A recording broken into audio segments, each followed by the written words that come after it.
Question है यहाँ पे, speed of a ship is 8 km per hour in still water. It goes downstream from point A to B. After traveling half of the distance, the ship malfunctioned and traveled along the stream and reached point B, taking 360 minutes more than the normal time.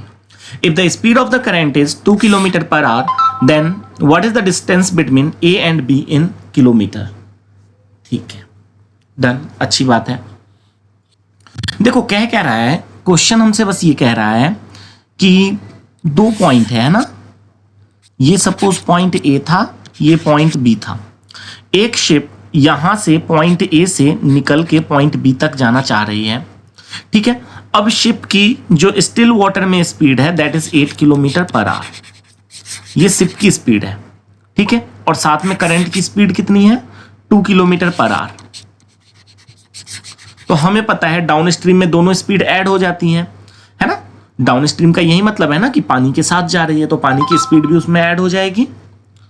तो add होके कितना हो जाएगा, 10 kilometre per hour, ठीक है। ये down stream की speed आ गई अपनी। अब सीधा सा जो क्वेश्चन दिया है उसका मतलब है कि ए से कोई शिप चल रही है, आधे रास्ते तक तो वो बड़े मजे से 10 की स्पीड से गई, मतलब 10 किलोमीटर पर आवर की स्पीड से गई। बट आधे रास्ते में पहुंचने के बाद शिप खराब हो गया, ठीक है। शिप मेल फंक्शन हो गया, कुछ गड़बड़ हो गई होगी, ठीक है।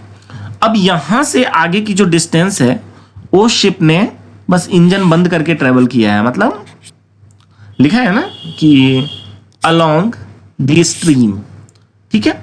इंजन बंद करके गया है, जिस वजह से 360 मिनट उसे ज्यादा लगे। 360 मिनट मतलब 60 मिनट का 1 आवर होता है, तो 360 मिनट यानी कि 6 आवर्स, यही कहना चाह रहा है ना, मतलब 6 घंटे उसे ज्यादा लगे, ठीक है।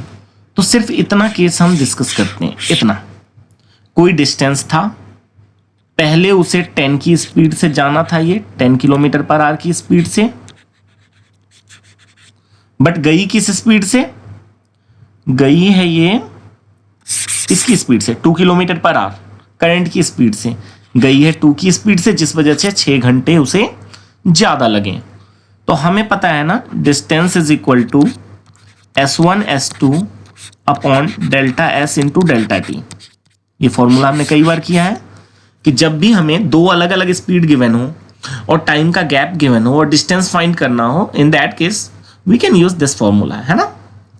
तो बस डिस्टेंस ही हमें पता भी करना था, तो जस्ट वैल्यू सब्स्टिट्यूट कर दो, कितना हो जाएगा S1 S2। S1 कितना है, पहले 10 की स्पीड, उसके बाद S2 अभी करेंटली 2 की स्पीड से जा रहा है। डेल्टा S मतलब दोनों स्पीड में डिफरेंस कितना है, 10 और 2 में डिफरेंस 8 का होता है।